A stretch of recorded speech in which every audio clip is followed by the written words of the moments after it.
Good morning दोस्तों, उम्मीद है आप सब अच्छे से होंगे।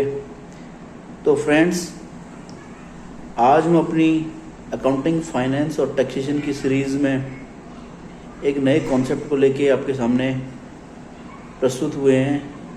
एक मेरे व्यूअर का क्वेश्चन था कि सर डायरेक्ट टैक्स और इनडायरेक्ट टैक्स क्या होते हैं, इसमें ज़रा आप हमें कुछ डिफरेंसेस बता दीजिए। तो सबसे पहले हम इसकी डेफिनेशन की बात करते हैं। डायरेक्ट टैक्स जो होते हैं वो टैक्स पेयर को डायरेक्टली गवर्नमेंट को जमा कराना पड़ता है, जबकि इनडायरेक्ट टैक्स के केस में क्या होता है कि डायरेक्ट इंडिविजुअल या जो भी टैक्स पेयर है उसको डायरेक्टली जमा कराने की ज़रूरत नहीं है, आपके बिहाफ पे कोई और जमा कराएगा और आपसे कलेक्ट कर लेगा।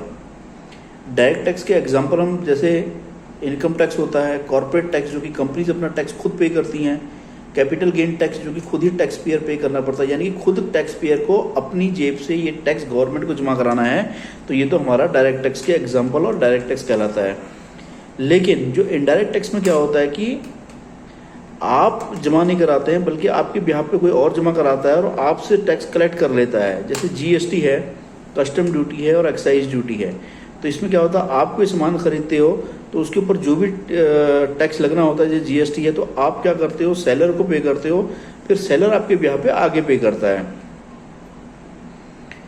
जो टैक्स पेयर इसमें होते हैं, इंडिविजुअल हो सकता है और कोई एंटिटी हो सकती है।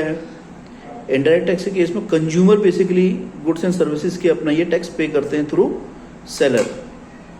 बर्डन ऑफ टैक्स की अगर बात करें तो हम इसको शिफ्ट नहीं कर सकते किसी और पे, ये आपकी ऑब्लिगेशन है, आप ही पे करेंगे। लेकिन इनडायरेक्ट टैक्स का बर्डन दूसरे पे शिफ्ट हो जाता है, जिससे कि दूसरे वाला जो कलेक्टर होता है, जो सेलर होता है, वो आपसे टैक्स कलेक्ट करता है और गवर्नमेंट को जमा कराता है। अब बात आती है कि इनको एडमिनिस्ट्रेशन करने की पावर और अथॉरिटी कौन है। Central board of direct tax जो होता है वो डायरेक्ट टैक्स के लिए एडमिनिस्ट्रेशन अथॉरिटी है, और central board of excise and custom, central board of indirect taxes and custom जो है इनडायरेक्ट टैक्स के लिए एक एडमिनिस्ट्रेटिव अथॉरिटी है। डायरेक्ट टैक्स एक बेसिकली प्रोग्रेसिव नेचर का है, यानी कि आपकी इनकम जैसे जैसे बढ़ती जाएगी आपका टैक्स का अमाउंट भी और बर्डन भी बढ़ता जाएगा। लेकिन इनडायरेक्ट टैक्स एक रिग्रेसिव नेचर का है। रिग्रेसिव नेचर का मतलब है आपकी चाहे इनकम कुछ भी हो, आप कोई भी सामान खरीदते हो तो उसके ऊपर आपको टैक्स देना है, चाहे अमीर आदमी खरीदे चाहे गरीब आदमी खरीदे, उसको उसके ऊपर उतना टैक्स देना ही पड़ेगा। और वो टैक्स थ्रू इंटरमीडिएटरी, जिसको कि हम सप्लायर भी कहते हैं, उसके थ्रू टैक्स पे किया जाता है। कंप्लाइंस किस तरह की इसमें देखी जाती है, जैसे जनरली होता है कि आप देखते हो इनकम टैक्स में सभी लोग आईटीआर फाइल करते हैं, जिनके लिए एप्लीकेबिलिटी है वो आईटीआर फाइल करता है, उसके बाद उसकी असेसमेंट होती है और उस हिसाब से उसको अपना टैक्स जमा कराना पड़ता है।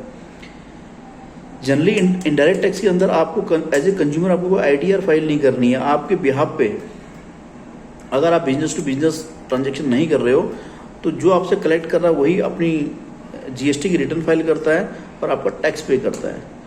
तो दोस्तों, ये एक बेसिक से कुछ पॉइंट के बेसिस पे मैंने एक डिफरेंस समझाने की कोशिश करी है डायरेक्ट और इनडायरेक्ट टैक्स के बीच में। अगर आपको वीडियो पसंद आ रहा हो या मेरी द्वारा दी गई इन्फॉर्मेशन आपको पसंद आ रही हो तो प्लीज़ इसमें कमेंट करिए। दोस्तों, मैं सब्सक्राइब करने के लिए कभी कोई रिक्वेस्ट नहीं करता।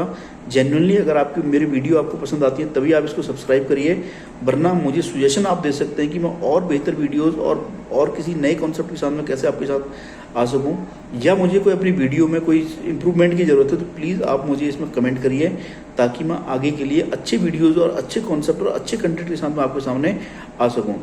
Till then, thank you very much, stay happy, thank you.